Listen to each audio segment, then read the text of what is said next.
We have a crisis in the world, tremendous crisis, and also crisis in our consciousness, in us. I see the urgency of change, radical revolution, mutation in the mind. I see it. It is necessary.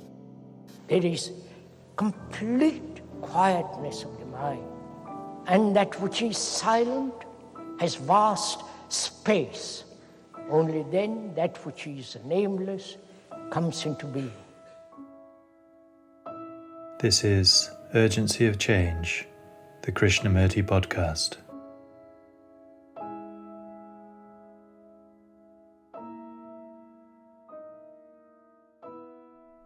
We are incapable, so we look, we search, we find somebody to tell us what to do, and we put our faith in those people. But faith and trust have no value. Hello and welcome to episode 260 of Urgency of Change. Each episode of the Krishnamurti podcast is based on a significant theme of his talks. Extracts have been carefully selected to represent Krishnamurti's different approaches to these universal and timeless topics. This week's theme is trust and faith. Upcoming themes are abstraction, mechanical living, and grief and loss. This is a podcast from Krishnamurti Foundation Trust. Please visit the official YouTube channel for hundreds of full-length video and audio recordings of Krishnamurti's talks and discussions. In addition, the Foundation's own channel features a large collection of clips. You can also find our regular Krishnamurti quotes and videos on Instagram, TikTok and Facebook at Krishnamurti Foundation Trust. If you enjoyed the podcast, please leave a review or rating on your podcast app. This episode on trust and faith has 5 sections. This first extract is from the second question and answer meeting in Saanen 1980 and is titled Trust and Certainty. We move from certainty to uncertainty, then from that uncertainty to another certainty.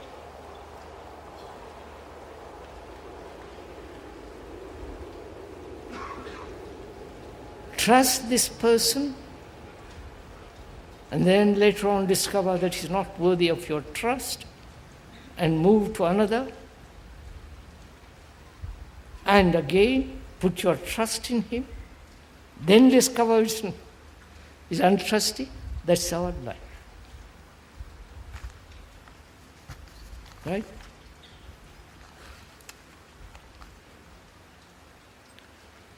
Please, you're not putting your trust in me.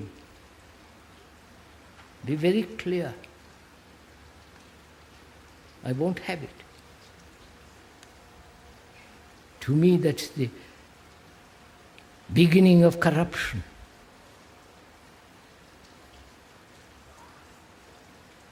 Avoided all one's life, this life, not to be corrupted. I won't be corrupted. So, as I pointed out yesterday, various types of experiments have been made on animals. Pigeons, monkeys, rats. And these monkeys, pigeons and rats, by pressing a button, get their food. But if you keep changing the buttons all the time, the bird, the monkey, the rat gives up. They die. You understand?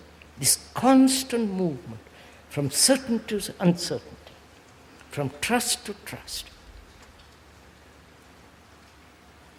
This is what has happened to human beings. This has been the movement from time immemorial. You understand, sirs? You trusted the priest, the whole hierarchical structure of organized religion. You discard it,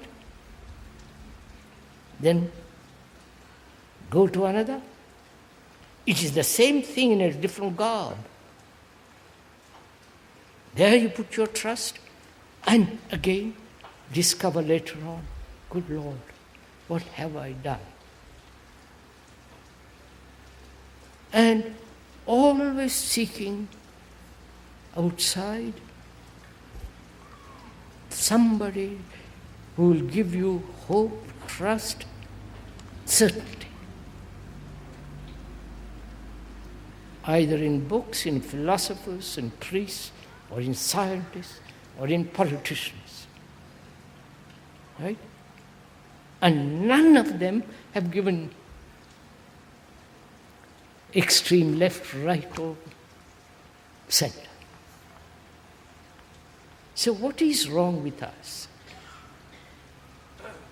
Why are we doing this all the time? Or if you don't do it, you become cynical, bitter, say, not worth it, and lead your own narrow little ugly life, and that's that. But if you are asking for certainty, which you are, where do you find it? In a human being?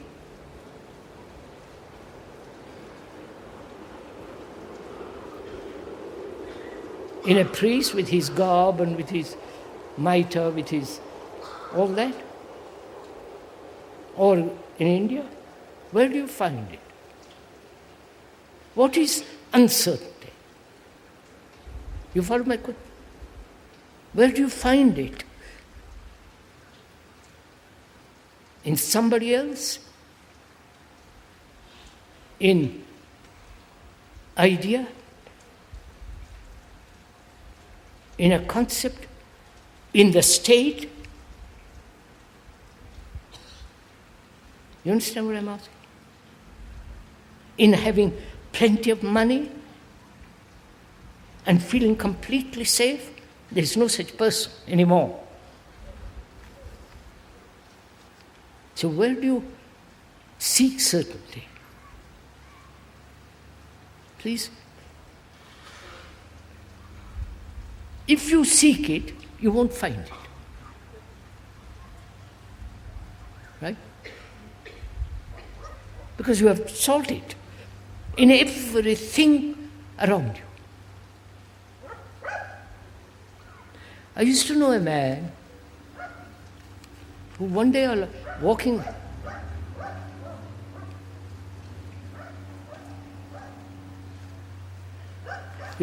he was walking one day along the beach,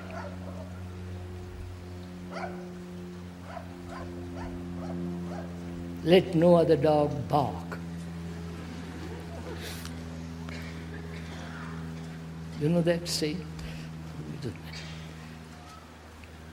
He's walking along one day along the beach, and he found a piece of wood washed by the sea for many, many, many years. Piece of wood which looked like a human head with face and eyes. It was the most beautiful thing. Polished wood. And he took it home and put it on the mantelpiece. And said, what a beautiful thing that is. I'm glad I found it. And as he looked at it, week after week, one day he put a flower.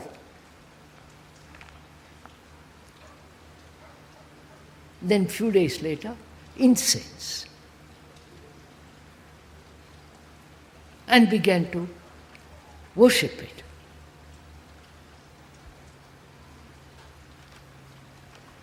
And by some misfortune,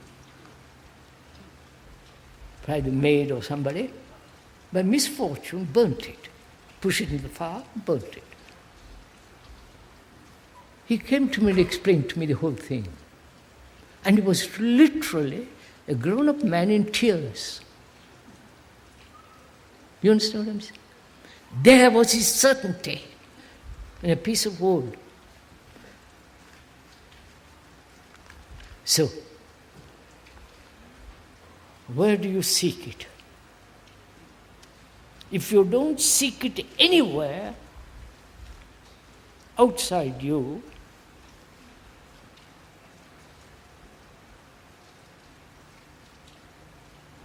then what happens? You understand my question? Apply it to yourself. You're sharing this thing together. What happens if you don't seek certainty in anything that thought has created? In God, in illumination, in the whole thing.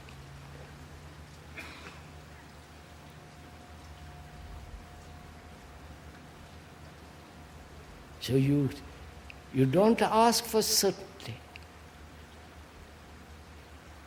I don't know if you followed. You've asked there and you've found none. And you're going to ask if there is here, inside your brain, your mind, your heart.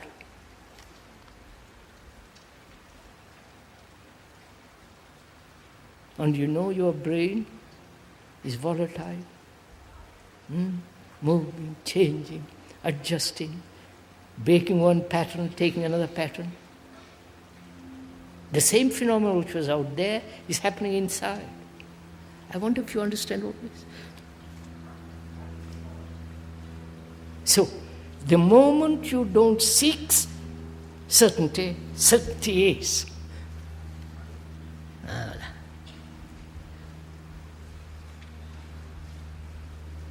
That means you have really stopped seeking any kind of permanency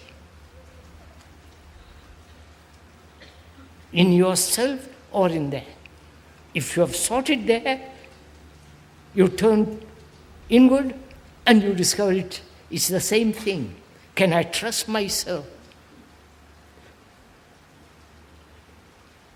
I can when I'm doing a technical work. But can I trust myself? Myself which has been put together by thought?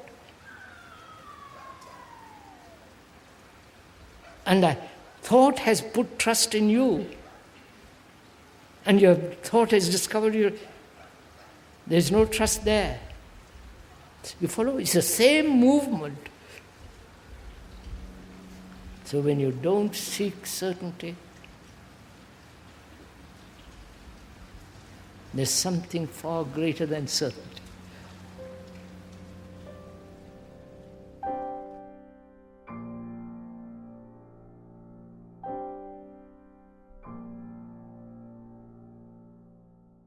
The second extract is from Krishnamurti's fifth talk in Madras 1964 and is titled Trust and Faith Have No Value. Our life is a torture. We try to cover it up by words, by feeling, by escapes, by every form of so-called religious as well as intellectual acts. But these do not cover our inward battle, our inward frustrations, our loneliness, deep sorrows, and the sense of being completely isolated. We want to be secure, not only physically, but emotionally. We want companionship. We want somebody on whom we can rely completely, in whom one has complete trust, faith, a sense of intimate, endless contact with another human being. And we seek security, not only in another human being through relationship, but also we want security in our ideas, in our beliefs, in the way of our life. We don't want to be wrong. We want to tread the right path, whatever that may mean. We look to somebody to tell us what to do. We have authorities,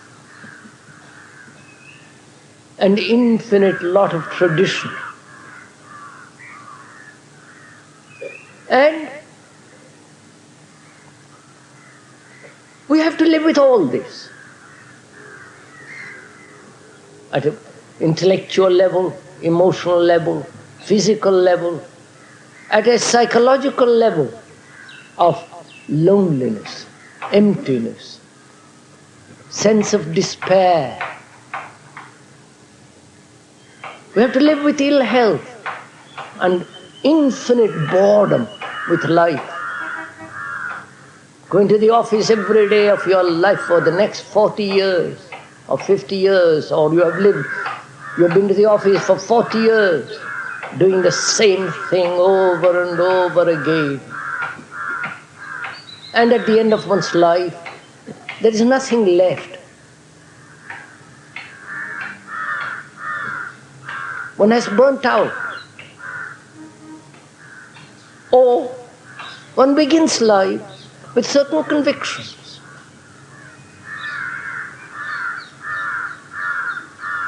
Certain formulas.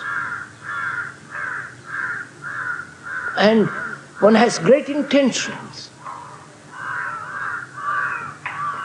But the life about us gradually squeezes out all the energy, the vitality, the clarity, the clear perception.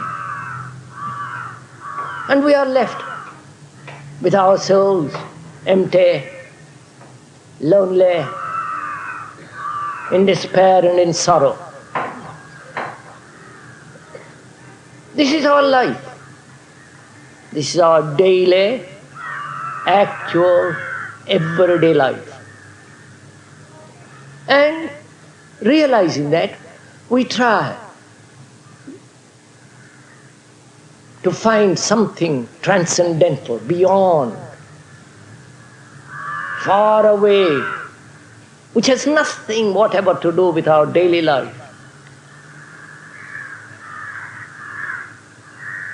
You quote the Upanishads, the Gita, the Bible, the saints, the saviors, and so on. Away from this actual daily misery, horror, brutality. The wider the gap, the greater the neurosis. And most people, religious people, are neurotic. Because their life is here. And they try to have ideals, incense sticks, go to church, temples, rituals, anything to escape from this daily torture, daily travail of life. This is a fact. I'm only describing it, perhaps not too clearly, but that's our life.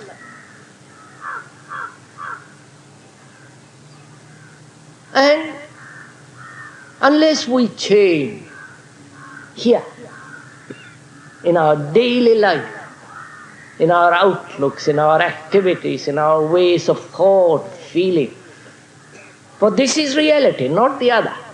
The other is merely ideas of someone who said something or other many centuries ago. And it's no good repeating what they said. What they said or what the modern philosopher says. or try to conform to modern philosophy, or go back to 10,000 years and revive the dead past, which we call, unfortunately, culture. Culture is something that grows, nourishes. A thing that is nourished grows, functions, moves. It isn't a dead thing. But apparently, in this country, we are very fond of this deadly culture. We try to revive it through dance, through song, through music, through the temple, through the various priests. But it doesn't work. Therefore, when it doesn't work, we don't abandon it and come to reality and see if we can't transform the reality that is the living, to bring about a simplicity which is the essence of harmony. We are incapable. So we look, we search, we want to find somebody to tell us what to do. And you put your faith in those people. And faith and trust has no value. You may trust a doctor because he has experience. But the other man's experience in matters of the psyche and life, of inward life, has no meaning at all. And apparently we can't let that go. And we have to let it go completely, because we have to stand alone.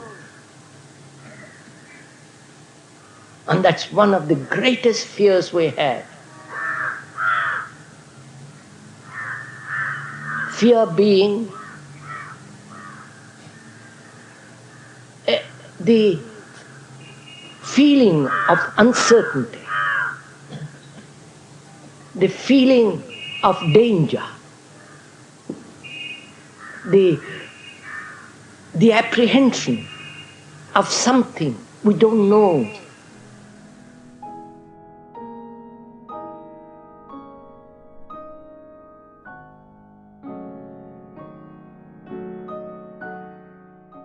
The third extract is from the second talk in Bombay 1962 and is titled, "There is Nothing You Can Trust."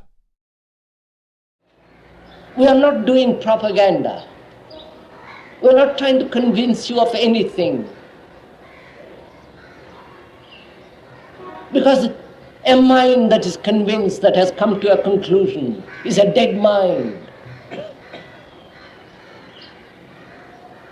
But the fact is, there is nothing that you can trust.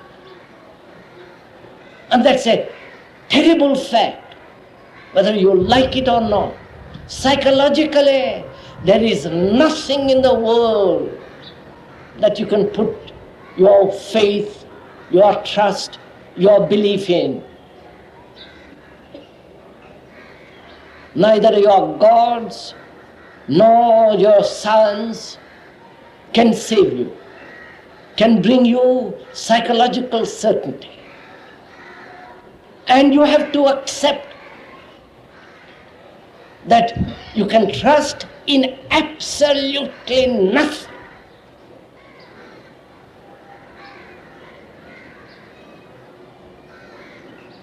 That's a scientific fact as well as a psychological fact.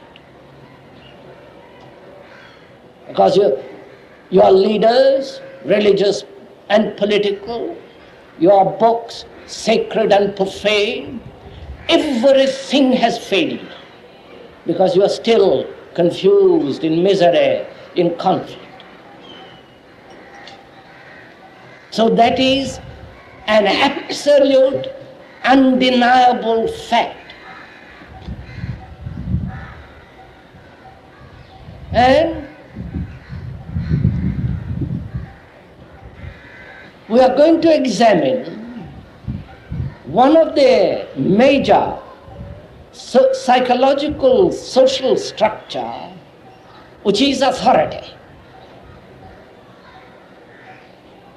And if there is time, we are going to find out for ourselves what it is to love.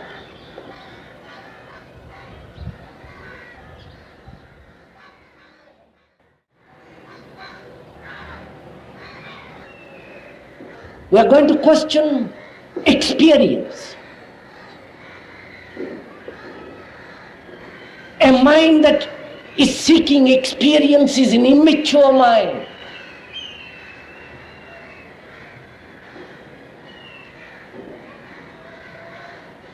The mind that is seeking experience mechanically, technologically, is still an immature mind. It can add, it can take on. But as a human being, as a mature, full, rich human being, technological knowledge does not give that, nor experience.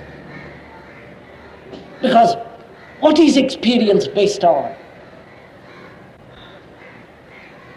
What is experience? Experience is the response to a challenge, however little, however great.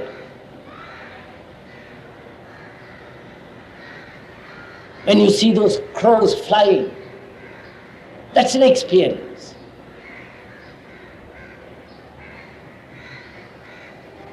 When the world is in a crisis and you respond to that crisis, that response is experience. When you quarrel with your wife, with your husband, that's an experience. When you see a palm tree, everything is an experience. And we are questioning that experience. And I say a mind that merely experiences and accumulates is an immature mind. And a mind that is beyond, above experience is the free mind, is the new mind, is the young mind.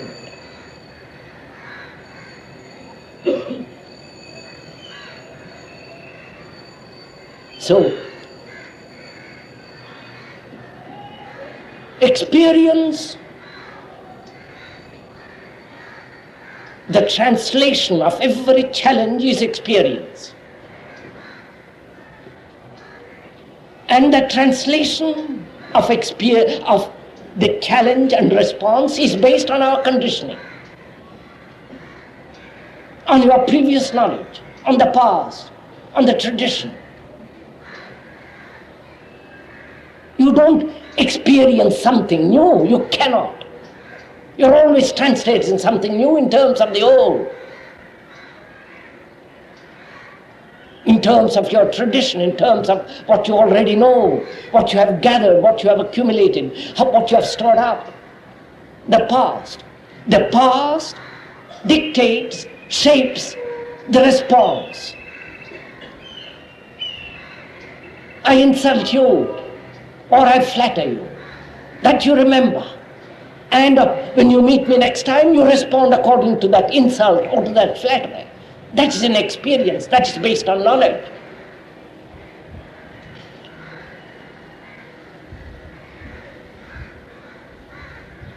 And that knowledge, that past becomes the authority.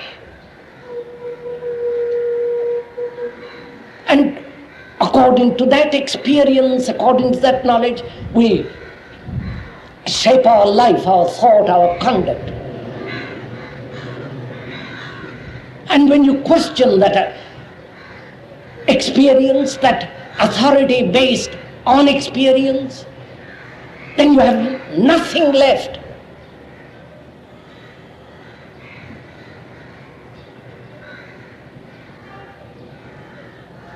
When you question every experience, whether the experience of a Christian saint or of a Hindu monk, a religious man, when you question that what he sees, his visions, his ideas are the result of his culture, of his past,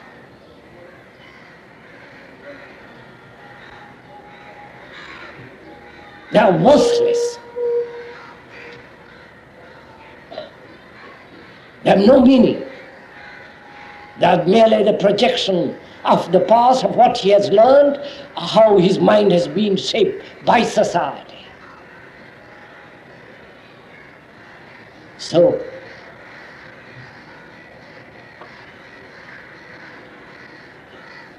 knowledge, except the technological knowledge of how to read and write, knowledge of that kind, and there is the psychological knowledge. And we say every form of psychological knowledge prevents freedom, and therefore there is no individuality. There is a continuity of what has been and may be modified, but it is still the structure of what has been, which is society.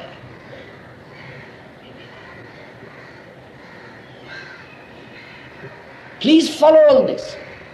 So you cannot trust what you see, what you experience, what you know psychologically.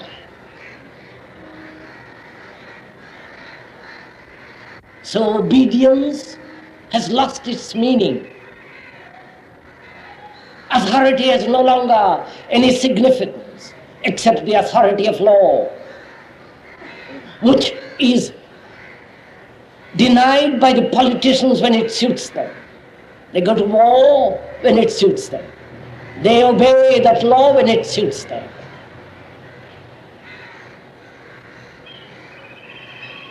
One moment they are pacifists, next moment they are warmongers. So you cannot rely, you cannot trust authority.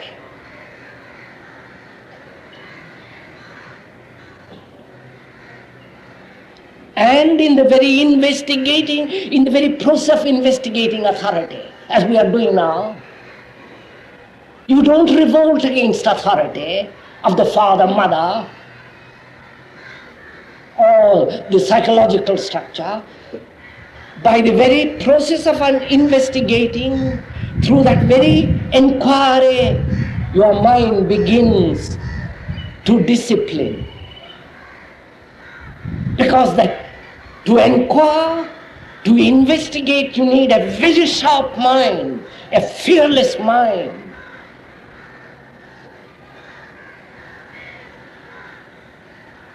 And when mind is no longer afraid, no longer anxious, no longer seeking security,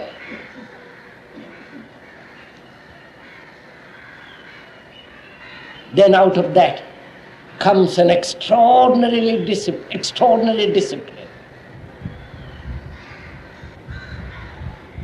Not the discipline imposed by authority, not the discipline imposed by society, by your gurus, by your teachers. No, the discipline which you have imposed upon yourself, thinking that you are free, which is really the continuity of the psychological enforcement of society.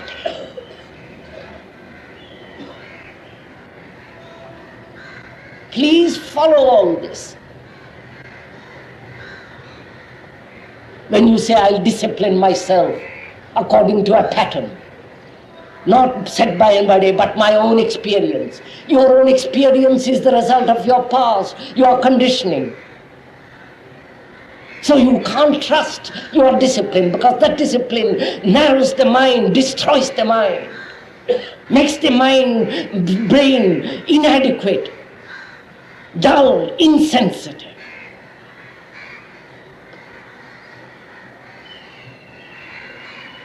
So by questioning, inquiring,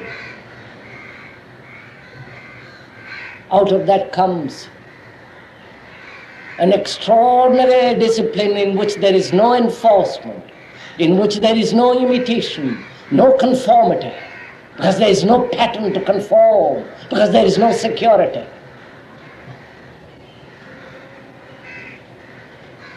So when you see this, when you understand this, then out of this understanding there is love. Because authority and love can never go together.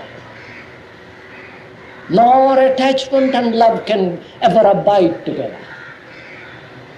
But you are attached, aren't you, to your family, to your ideas, to your gurus, to your visions, to your pujas, to money, 10 different things you're attached to. And yet you talk about love. To you, love is security. And how can a mind that is enforcing obedience, that is educating the whole world to conform, that is merely concerned with the acquisition of outward technological knowledge, how can such a mind love?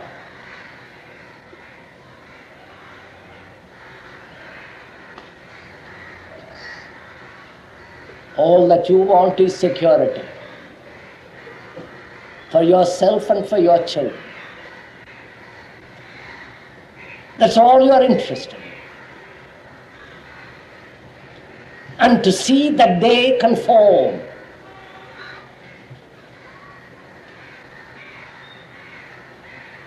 Now, love is not attachment. Love has no motive.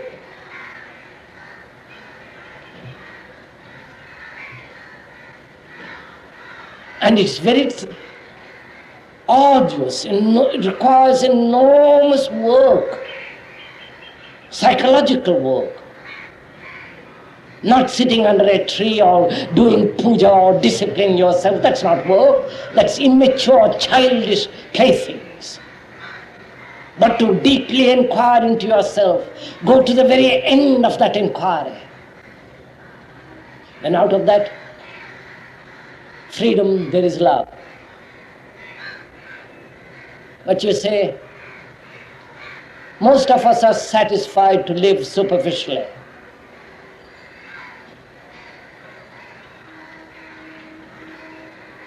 Most of us are satisfied to earn a livelihood, if we can, get a job and rot. Most of us satisfied with our bank accounts if you are rich. And we prattle about God and puja and all the rest of the rubbish. So our hearts are empty, made empty by a dull, stupid mind, which only thinks in terms of authority and obedience. So the breaking down of the psychological structure of society, which is your brain, which is you, that's absolutely necessary for a man who is really bent on finding out the immeasurable. And if there is one, if there is such an immeasurable thing,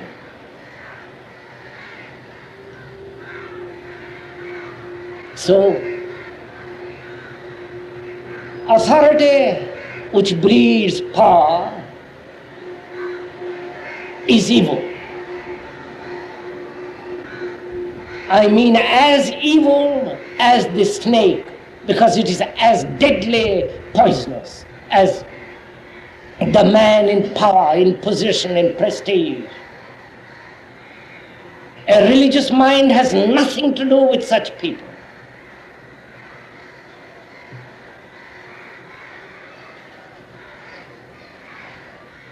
No rich man can come to know what love is if his God is still his money. And unfortunately in this country, the people in power and the rich people shape the Indian mind, are shaping the mind. There's nobody who breaks through all the structure. We are all conformists. Yes, sayers.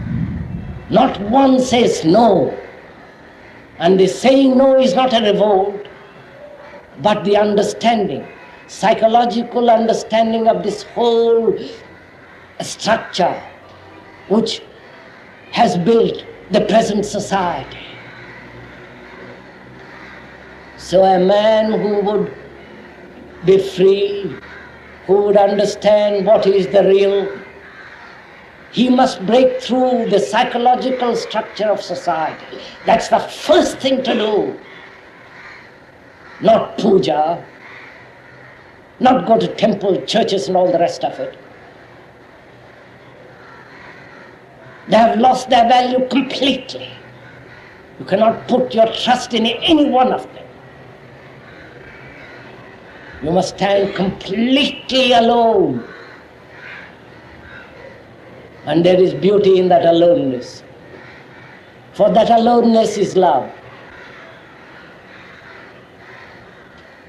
And it's only in that aloneness there is the possibility of uncovering that which is not nameable.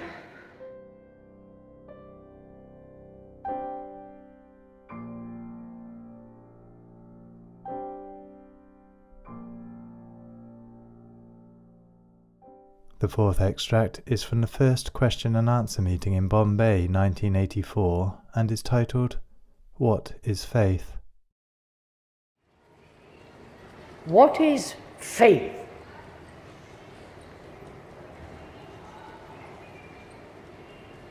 What is faith? Faith in God, faith. I have faith in my wife. She won't betray me. I have faith in my husband. I have faith in my business. And so faith. Whole Christendom is all the religious structure, nature of Christianity is based on faith. And there they do not question. They do not have doubt. Skepticism. If you have faith in God, then you cannot possibly allow any form of skepticism, doubt to enter.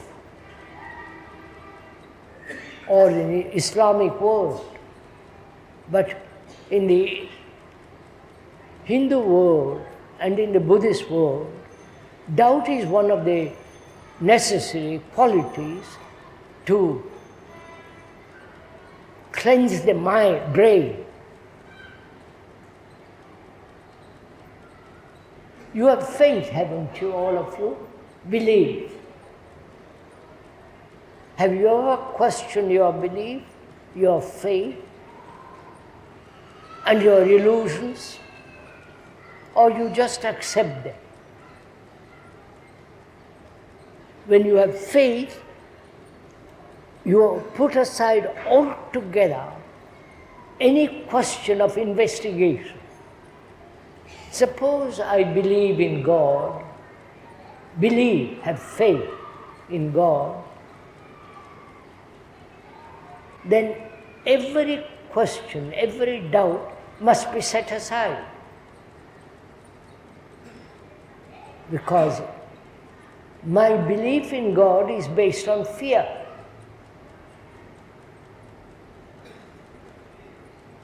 I don't know what the world is.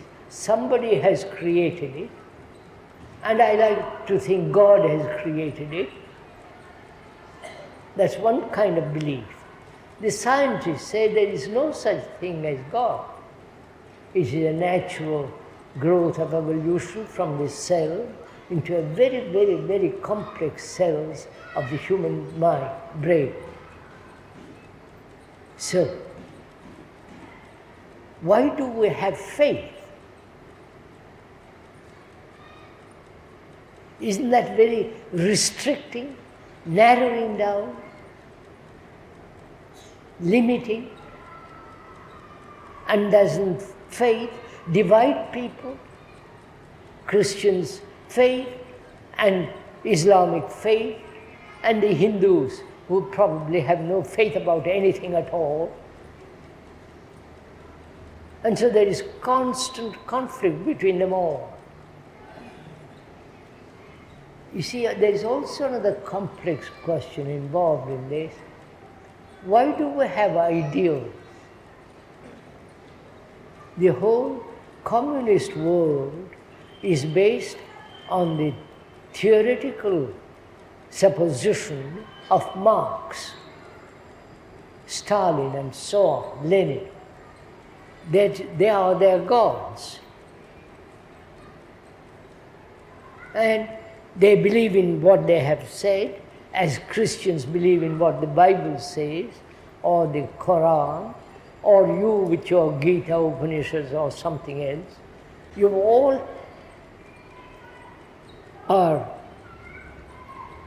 are all absorbing what the books say.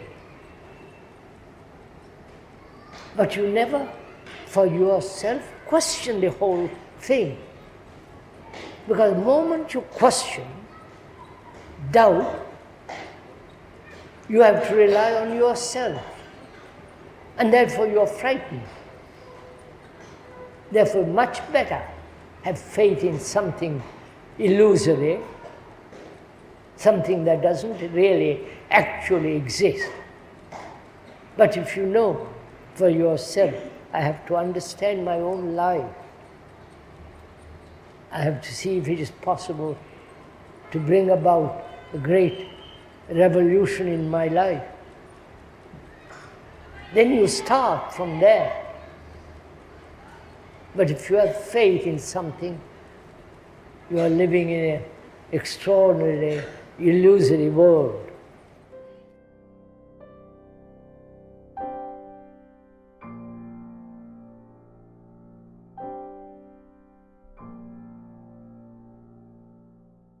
The final extract in this episode is from Krishnamurti's third talk in Colombo 1980 and is titled Faith and Suffering. Man has lived with suffering through centuries upon centuries, and apparently he has never been able to end it. That's one of our accustomed ways of bearing with something unpleasant, something that gives us great pain, and never finding a solution for suffering. There are many various ways of suffering. Not only loss of those you think you love through death, suffering is also losing a position, poverty, injustice, the sense of incompleteness in oneself, the utter state of ignorance that man lives in, though he's accumulated vast knowledge about the heavens and the earth and matter and technology, he's still ignorant. And that also breeds a great suffering. So we live with suffering. And we have accepted it. We never said, can it end? And there are those who give all kinds of explanations how to go beyond suffering. Have faith in God, faith in your Savior, faith in the Buddha, faith in Krishna, or whatever it is. So, we have borne suffering endlessly. And we are asking if suffering can end, not temporarily, completely. So the mind which has struggled in pain, in sorrow, has a totally different states, different movement. A mind that suffers cannot think clearly. A mind that suffers cannot have love. A mind that suffers escapes into some fanciful images. A mind that suffers has no relationship with another. However intimate they may live together, a mind that's suffering has no relationship. Suffering becomes an isolation. There is not only personal suffering, but also there is universal. Mankind suffers.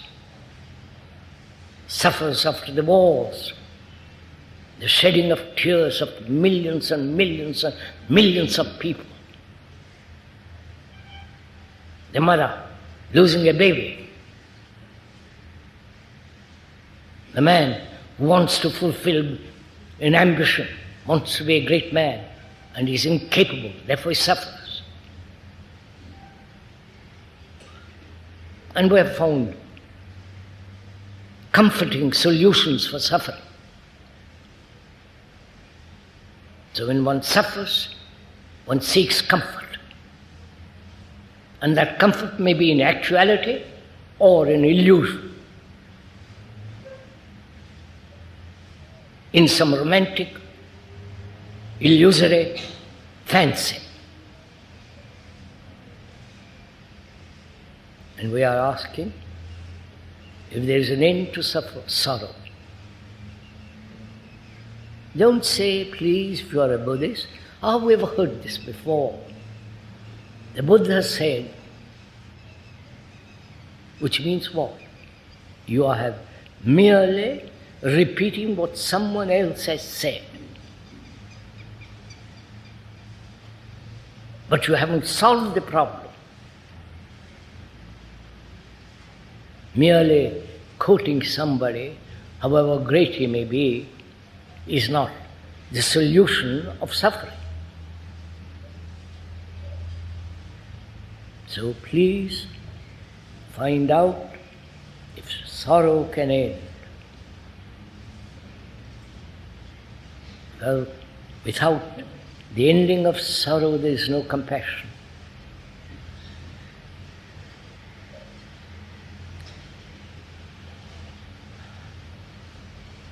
Why does one suffer?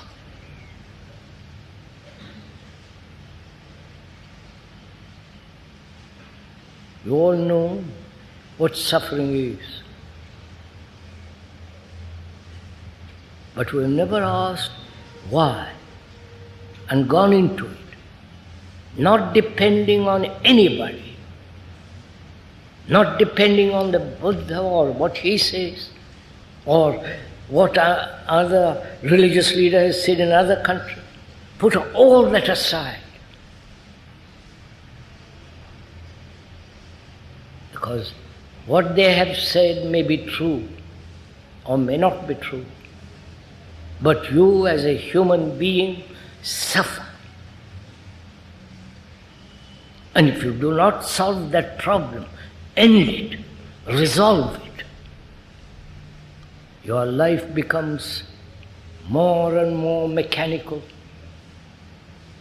more and more repetitive, and rather superficial. Your life, you may repeat or read sacred books and repeat the sacred statements but your life becomes superficial more and more and more, which is what's happening.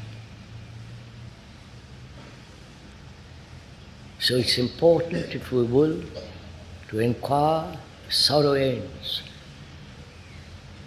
What is sorrow? Is it the loss of something? The loss of a job? The loss of your so-called loved ones? Loss of prestige, power, position, money? What is sorrow? Is it self-pity? Examine it, please, as we are talking. The speaker is only a mirror expressing that which is in you, the book. And when you look at the mirror is not important, but what you see in the mirror is important. Then you can throw away the mirror, destroy it, break it up.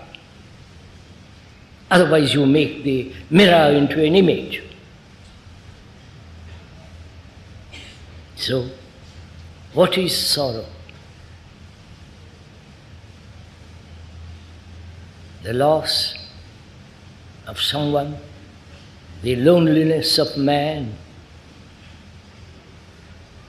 the isolation of man, the grief that comes having no relationship with another.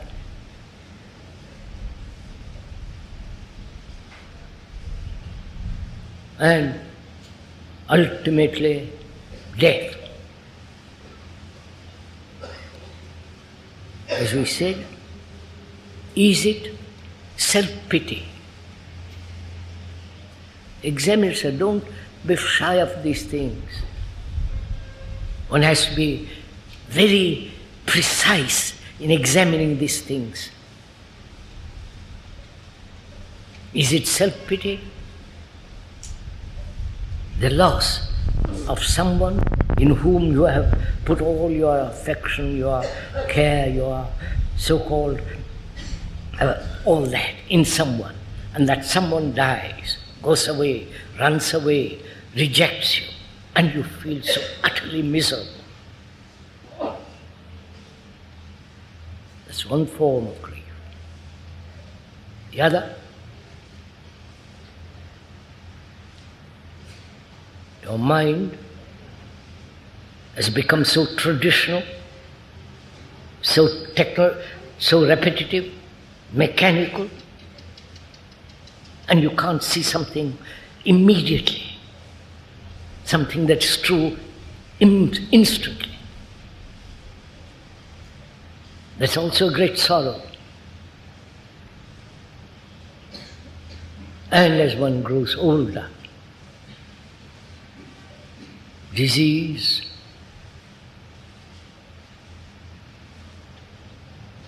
the body withering, and the mind slowly losing its capacity.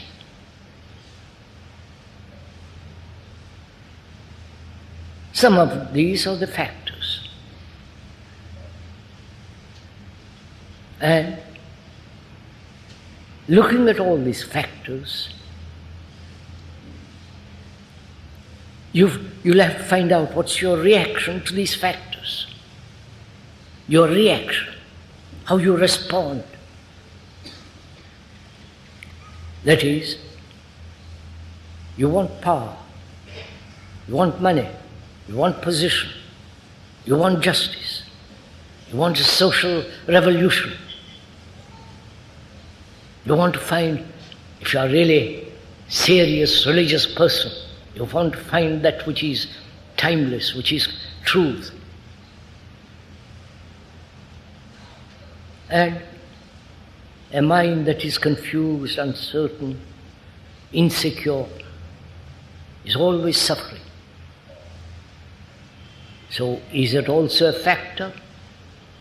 that the mind has never found security.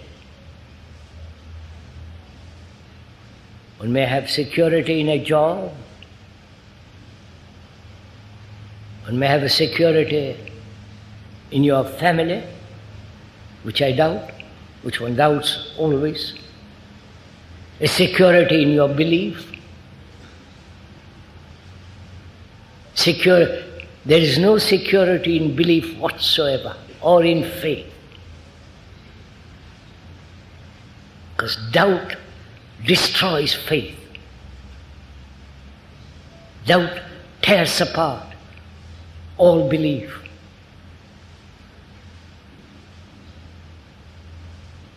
But man, at the end of all this explanation, is suffering. Not only for himself, but also sees the world with all its misery, confusion, poverty, ugliness, violence, wars. When one sees all that, that's also great sorrow.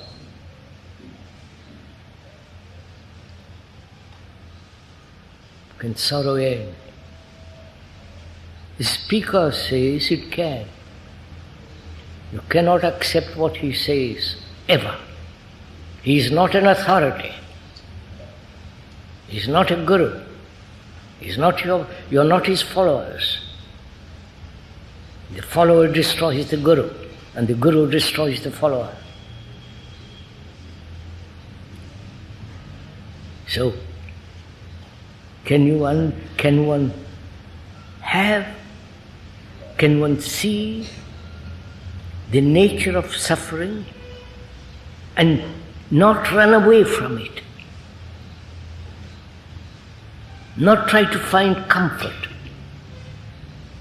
not try to rationalize it by saying, well, last life I did this, therefore I am paying for it. You know, all those kind of tricks that man plays. Which all means, can you remain with that suffering without any movement of thought?